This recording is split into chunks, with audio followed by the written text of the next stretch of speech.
What's the next question?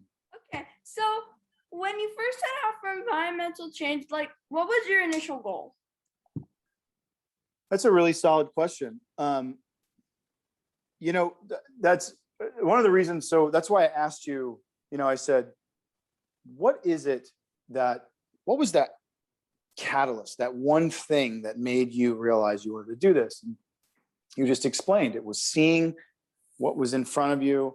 And by virtue of the fact that the adults in the room didn't want to do something about it, you said, I'm going to take matters in my own hands and I'm going to do it.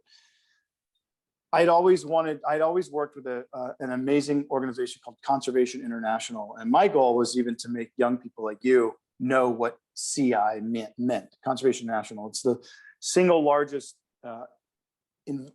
international conservation organization in the world, basically. And they're really incredible.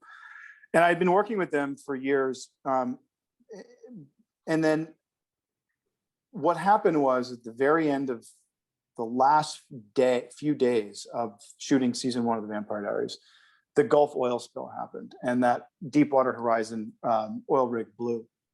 And that's my backyard, right? I grew up on the Mississippi Gulf Coast, or the Louisiana Gulf Coast is my home.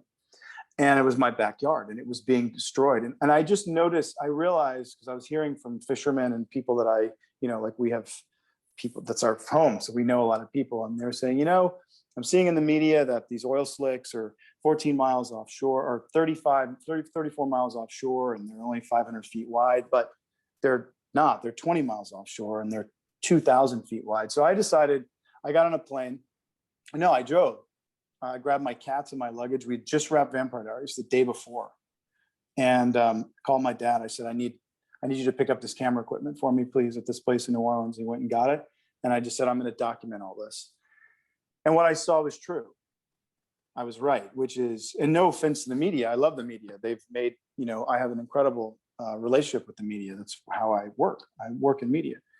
But I realized that there was these massive oil slicks and they were very close to shore. And there was a lot more devastation that was being reported. And I realized in that moment that I wanted to be an amplifier for those who couldn't speak, or those whose voice might be smaller than mine. And I don't personally have a college degree. I didn't have a profession in the scientific field, but I knew that as an actor, that I could leverage entertainment value to create and promote quantifiable global change in a positive way. And so that was that sort of galvanizing aha moment. It was quite an incendiary moment, right? Because it was a really stressful time in our country.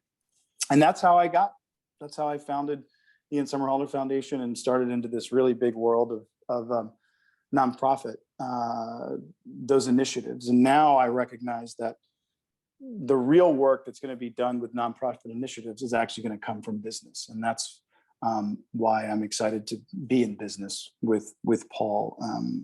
And so, because that big change is going to come from businesses doubling down and putting their money where their mouths are. And that's what's really special and important. Mm-hmm. Well, that makes perfect sense.